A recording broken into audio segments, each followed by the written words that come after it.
Hello and welcome to Seeing Jesus with Paul Miller. I'm Liz Voberil and I'm here with Paul and our colleague Adam Barker, who directs our Praying Life ministry, as well as John Horry, who's our director for West Coast and East Asia and recently returned from a long trip on the other side of the world. This podcast is hosted by seeJesus, a global discipling mission with a goal of creating discipleship tools and training people in how to use them. Many organizations do important work helping the church be the hands and feet of Jesus, but seeJesus works on the imagination and the heart. We want to help the church rediscover the beauty of Jesus and catch a vision to live as he lived. We have been in a mini series where we're looking at the gem of discipleship and just reflecting on it together, sharing things that we've been learning in the last few years of ministry, and just sort of seeing how the Spirit would lead these conversations. So today we're going to turn our attention back to a story Adam shared a couple episodes ago about a football player. And then we'll unpack it in a few different layers and just reflect on it together.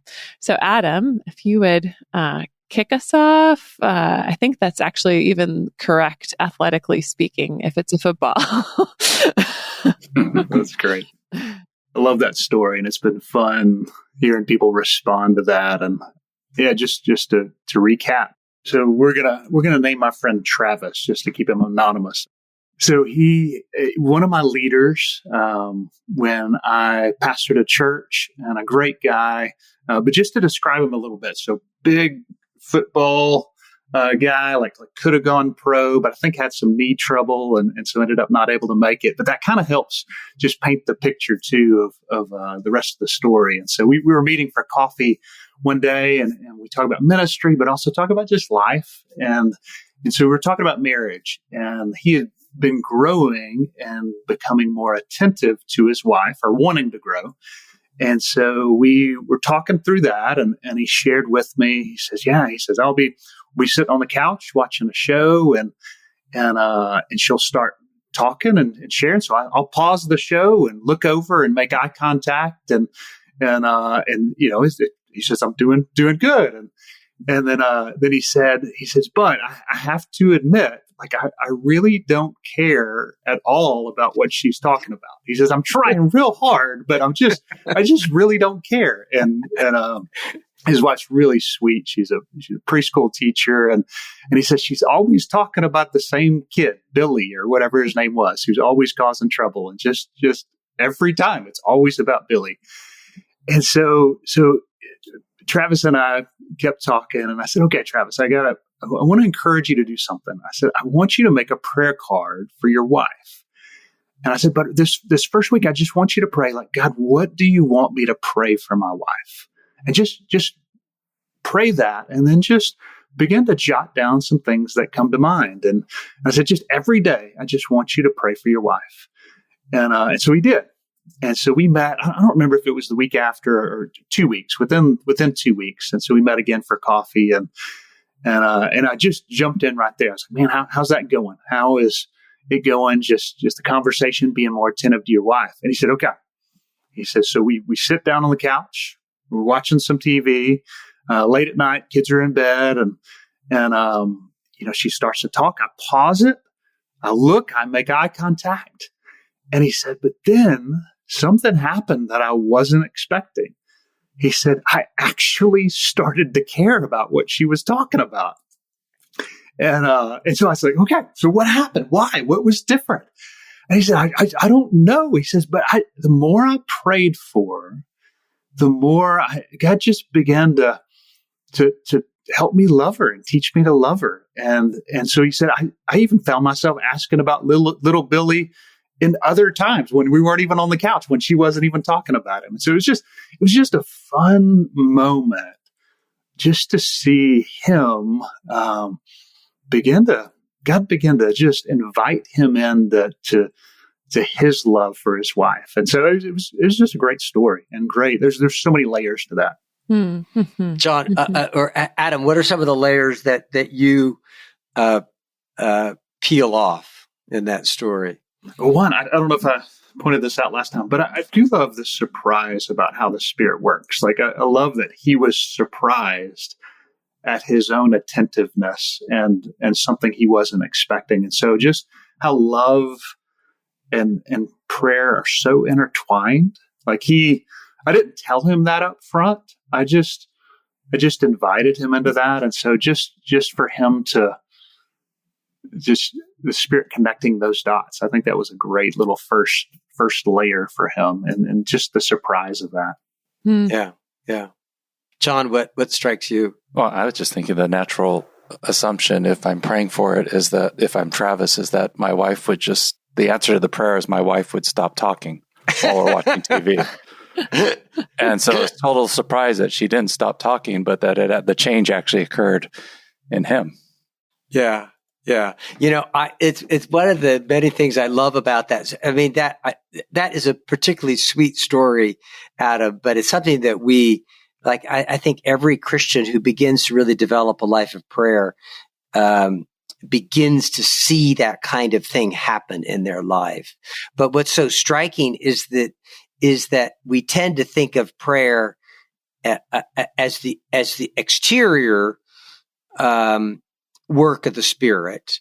But then there's this interior work of the Spirit, and the two of them work together. And that's what you guys are referring to. And it's really beautiful to see. It's wonderful to experience, and then to begin to actually expect that. Mm-hmm. Mm-hmm. Mm-hmm. I also really like that he just not just like, oh, I'd really like to care more about what my wife says. Like there's these little bits of action and will involved, right? Like purposing to like, okay, I'm going to be praying for my wife. I'm going to be, and that kind of it feels like it lines him up with the Spirit to then be, to receive the Spirit's help in those places, versus just kind of like, oh, I wish that I was the kind of guy who cares about my wife, right? Or whatever. I also think, Paul, early on in this series, you were talking about honesty and like how you ask people if they do their homework. And the honest truth is that's where you have to start, right?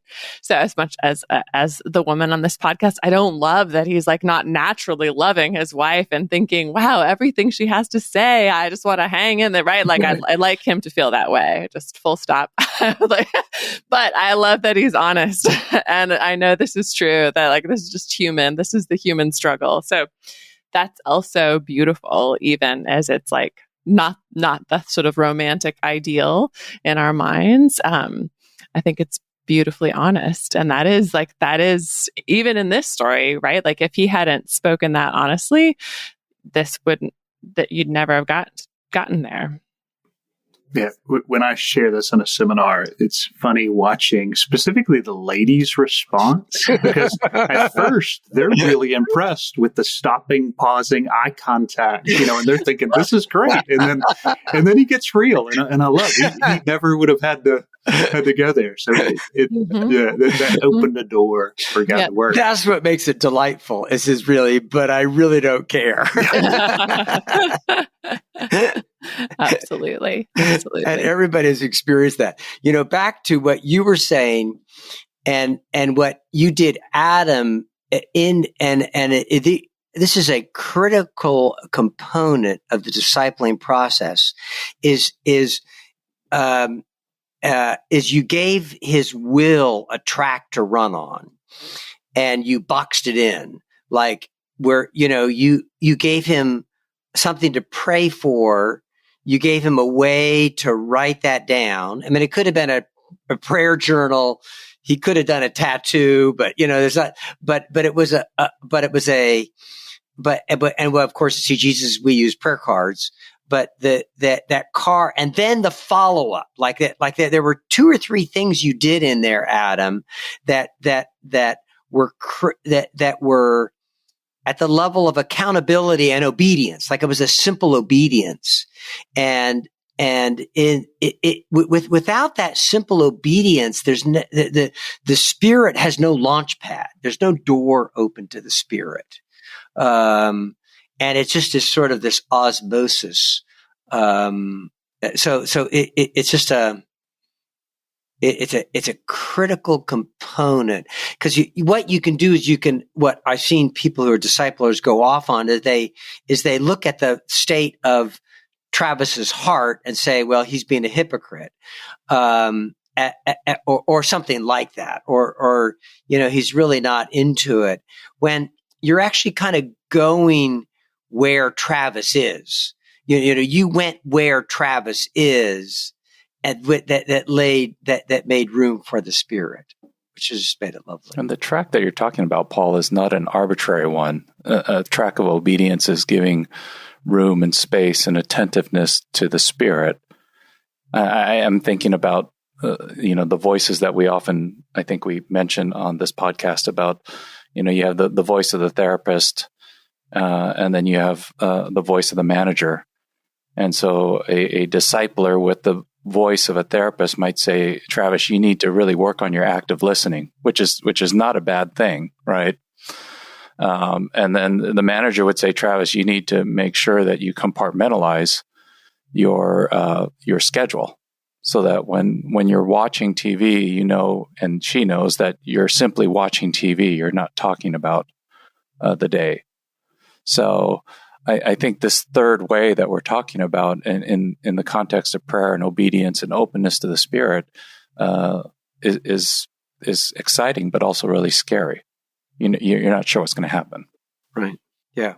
My bent, most of my pastoral life has been the therapist route. So like my natural, thought at the moment would have been, okay, so why don't you care? And just to try and dig at that and help him to understand the why. And there's times for that. But, for me, it was really fun because prayer cards, were new for me as a rhythm, for the several months leading to that. And so I was like, this is so much better heart work than what I can do, just through some therapy or advice, some counsel. So yeah, it's interesting you say that, John. The difference between even good counseling or good therapy is that you're basically going from 2-dimensional to 3-dimensional. And it's where you're dependent on the power of your words, as opposed to just that you gave him a simple track for obedience, that then led to the Spirit's work. John and I were just talking about that word attentive. I guess it was last week, and just thinking through the lens of so a lot of these things we're talking about. Attentiveness is something we want, those who are discipling to be attentive to the person, attentive to how the Spirit's working. And I was asking the question I've sat with a few people, like, how do you grow in attentiveness? How do you get there? And one key thing I know that God's done in my life that's helped me grow in that is that real long work of learning to watch and wait, like learning to watching those stories unfold, learning to watch and wait, like the consistency, the obedience of prayer cards, of being consistent in that has helped train my mind to go like, I'm not the one in control. What are you up to, God? Which helps me more in the moment go like, okay, what are you up to in this moment? And so that you talk about obedience, that consistency in my life has formed me, and I've seen in others way more than what I've realized. Mm-hmm. Mm-hmm. Well, it's sort of like makes me think it's like realizing that there's God is a main actor on the stage, whether you see him on the stage or not. And so your actions are not just informed by what do you want to do, what's needed in the moment, but by this larger reality that's part of the story you're living in. Let me just throw out another angle on that has struck me, and that story really fits it so well, is that discipleship it brings the disciple, in this case Travis, into the gift character of life. That he's encountering God as a giver. So just think of Travis. He worships God. He's reading the Bible, but he's not thought of actually prayer as a way to enter into the gift character of life. And I think the first time this probably goes back 30 years ago, my first grappling with that came from just reading and rereading John 14, 15, and 16. And you just can't miss the gift character. Jesus keeps saying, come to me, I'll do whatever you want. And life was working so badly for that. I just started asking him for things. Like I had nothing to lose. And I begin to see increasingly that all of life is gift. And so he's moving. So prayer then is introducing someone to my Heavenly Father really wants to give me good gifts. Like and they're not necessarily what I'm hunting for. But he gives me really good gifts, and they're really substantial. And I mean, it's just the cascade that came out of him. So the first gift was him. Actually, God gave him the gift of a heart that warmed towards his wife, and then a gift towards, which then became a gift to her, because for sure she can tell the difference between active listening and love. I mean, it's one of those, like you'll hear jokes on TV about that. Would you stop doing active listening and listening to me was one thing I saw, I love it when people mock the therapeutic vision. It's so mockable because it's so legalistic. You know what I mean? It's all these forms without the heart. And I mean, so enter into, so bear with these musings here, because I've been thinking about all this for some time here, is that, so he's not only beginning to see God as giver and believe in that, but it's really, he's participating in the life of God. Like it's a real participation in God. It's not, and I fought against this for years and years, that prayer isn't this abstract thing out there, but it's a joining in God in communion with the way He wants to run the universe. What are your thoughts to that, guys? And so ultimately, what you're saying is the gift is the gift of Himself. Yes, and it's not in just simply this kind of floaty reality, but it's the gift of Himself actively caring and involved in my life right here at this moment. Like He's present. And so as we enter into life and watching Him, it's in a sense entering into Him and His world and the reality of His presence and the reality of the gifts that He wants to bring. And I think oftentimes we miss the gifts and the gift of Himself because they come in funny looking wrapping paper. Right. It's not necessarily what we're hunting for. But over time, and this relates back to what Adam was saying about watchfulness, I think when you begin to recognize those as gifts from the hand of the Father in the very presence of the Father, then hope and anticipation, a watchfulness begins to develop, because it may not be what you expect, but you anticipate somehow it's going to be good. I think I shared maybe this story in the past.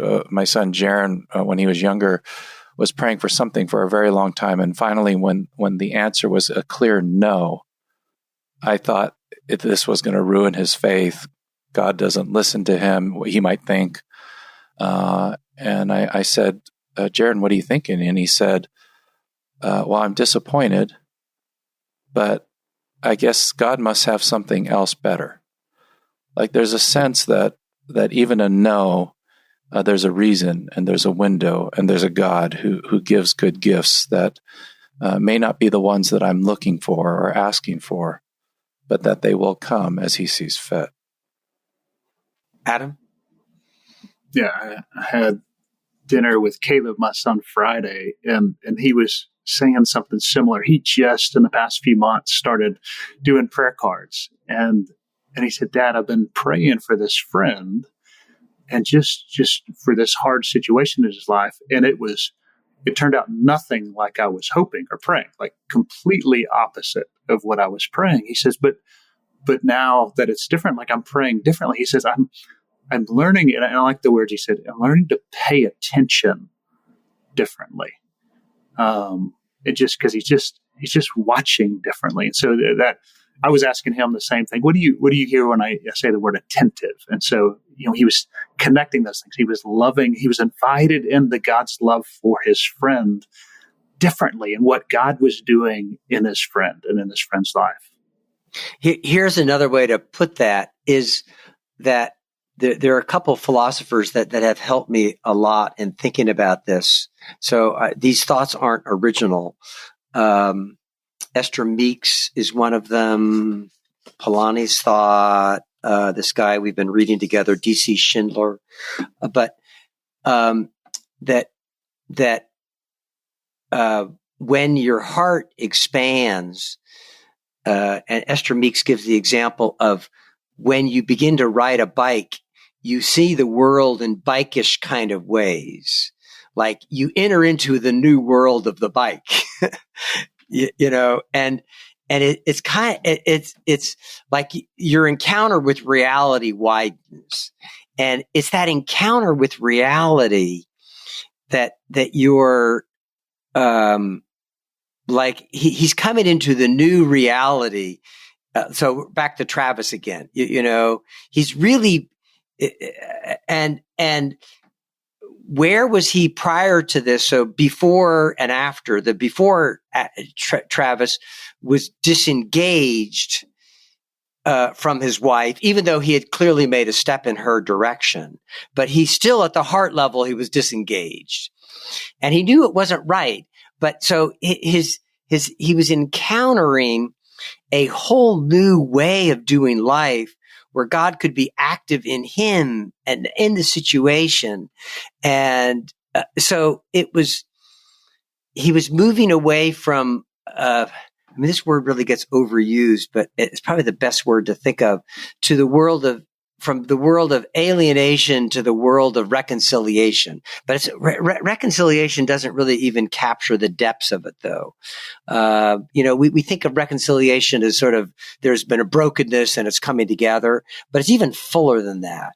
It's communion. It may be the world of alienation to the world of intimacy.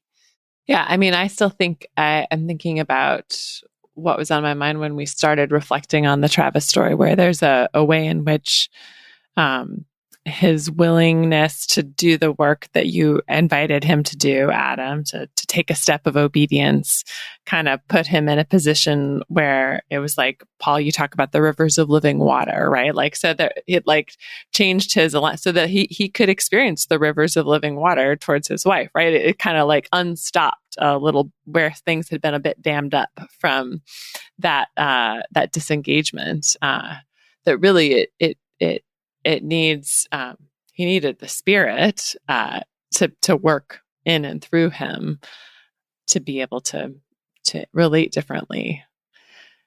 Yeah, I'm just so struck. I mean, the therapeutic response would be like, why? Maybe unpack it or grieve. Like we can grieve that this is how you feel. Like there's a lot of sides to it, and they all have a time and place. But there's something to be said for, well, let's take a step. Let's see if we can unstop this place where the Spirit needs to move.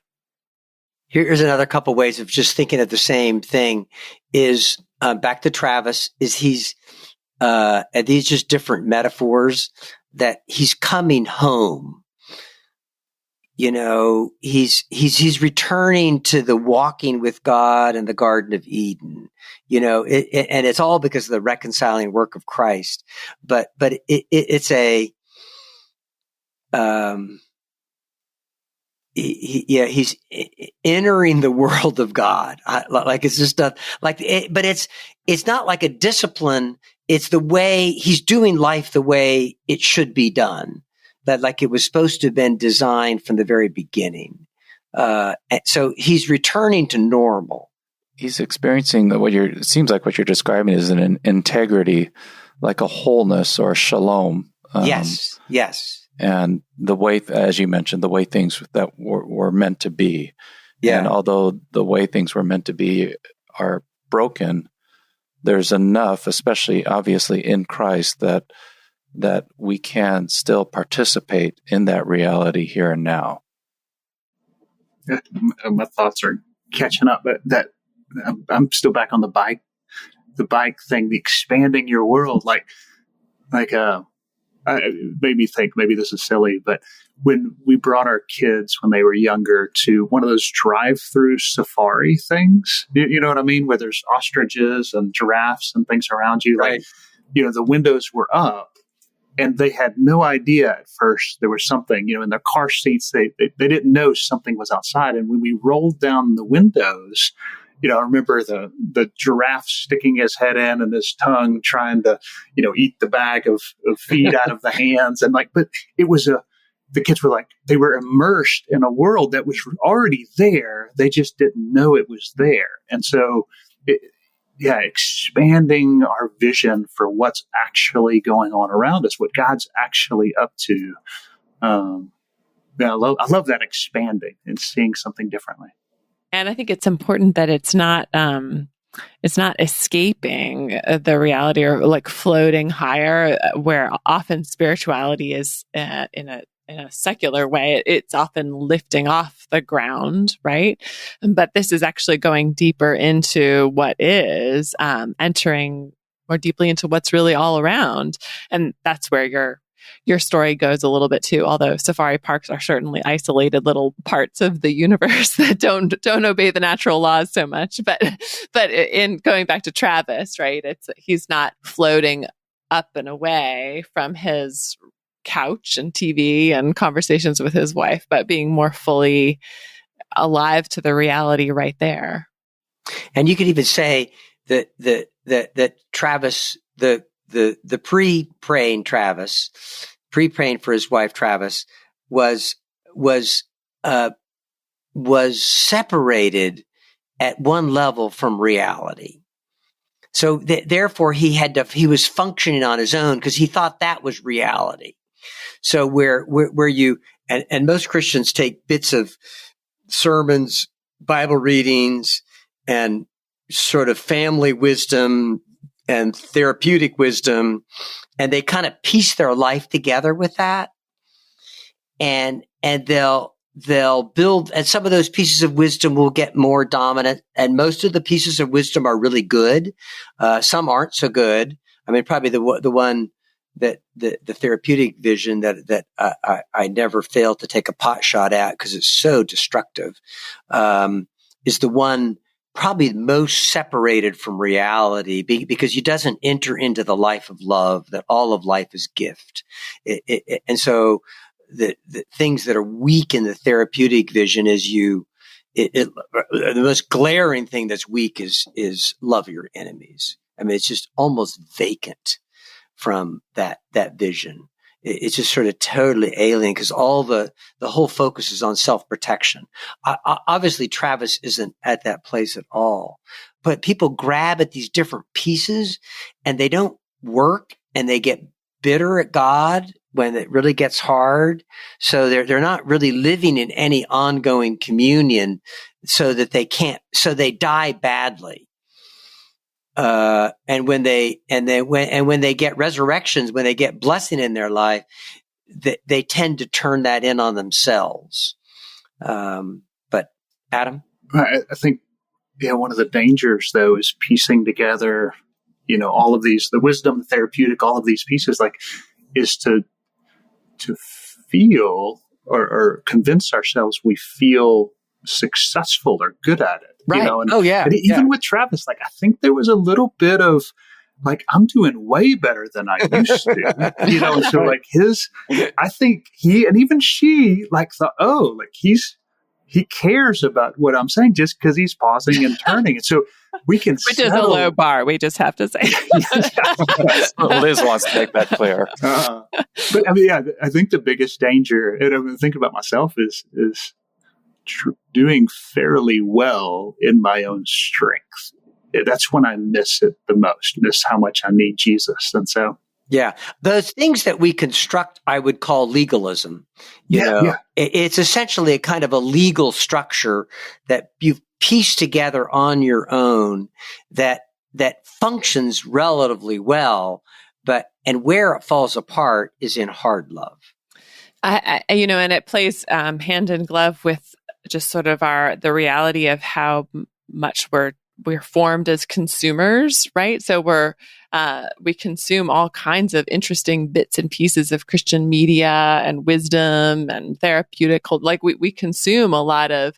So I do think it's easy to curate your little library of life wisdom, navigational tools, and try to pilot on your own. But it is still fundamentally independent from God versus the life you're describing, Paul, that where it is sinking down into communion with God over all of those navigational software options.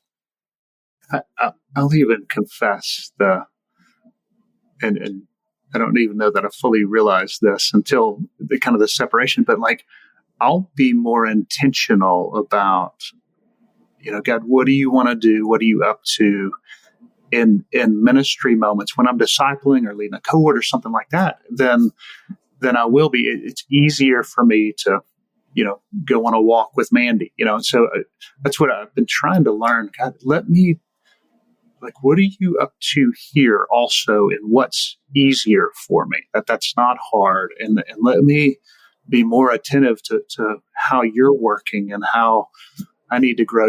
Is having dinner with Caleb the other night.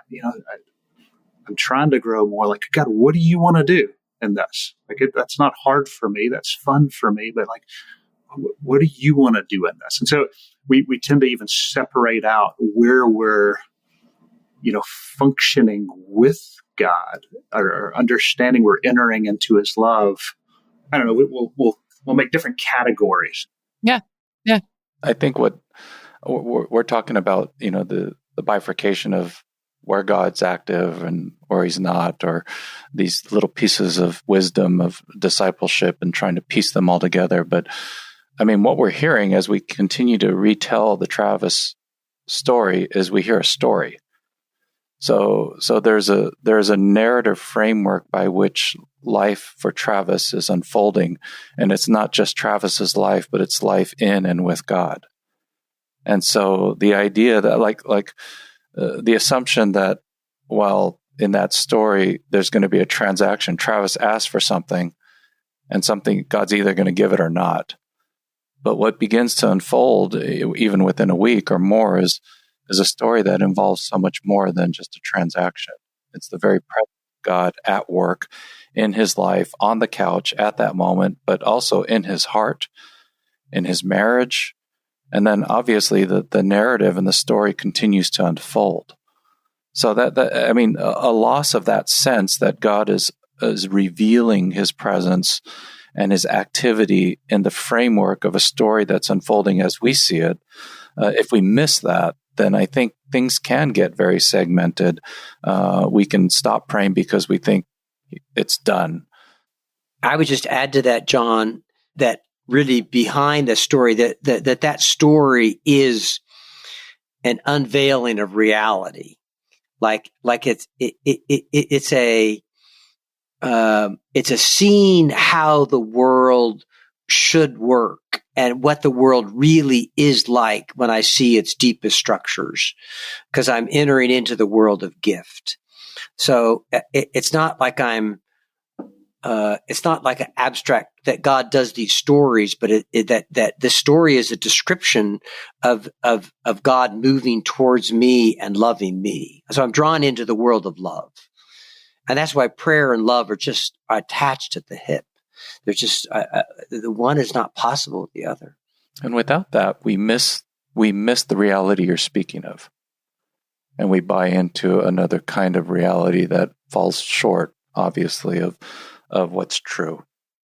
Well, I don't know if this will be helpful or not. That just this morning, meeting with a couple of our staff, they're working with a church, John, that you've worked with in New York City. And it was really fun, just, Paul, what you said about just how love and prayer are so intertwined. So they were going through the praying church cohort, and two of our staff were meeting with them. They meet once a month with some of the leaders there and just talk about what they're seeing God up to. And one of the ladies, and it's a really sweet church, it's a Korean church, and they've been so hungry and eager and receptive. But she shared, she said the other day I was meeting with one of the ladies, and she said, and I told her I loved her, and she said it surprised me, and she says we don't. That's really unusual for our culture, and it surprised her and surprised me, and it wasn't. That's really beautiful. It wasn't planned. It came out, and she says we're not learning to pray, we're learning to love. Yeah. And it's just so beautiful, so That's simple, really good. just at how, that encouraged, our two staff that just shared that literally this morning, and just connecting that love and prayer. You could look at prayer like an onion, where the outer layer might be prayer and the next layer is being faithful in prayer. And then all of a sudden you start coming at, these layers that all of a sudden you're discovering the Spirit at work. Like things are happening that weren't in your categories, they not even thought about them. And then, so there's work in your heart that's beginning to happen. And then all of a sudden you're beginning to enter the mind, you're seeing the mind of Christ. You're living in this world of love, and you're getting to know God. And then you find yourself praying all the time, and pretty soon all these things become habits. And then, which makes sense of Paul's phrase to be in step with the Spirit. So it's this life of continuous prayer to the Heavenly Father, that where you're in step with, waiting on the Spirit, and He's constantly making Jesus present. That's beautiful. All right. Well, I think that's as far as we can go today. So thank you all for listening. Thank you, Adam and John, Paul, for conversation. We'll be back again in another couple of weeks with another episode.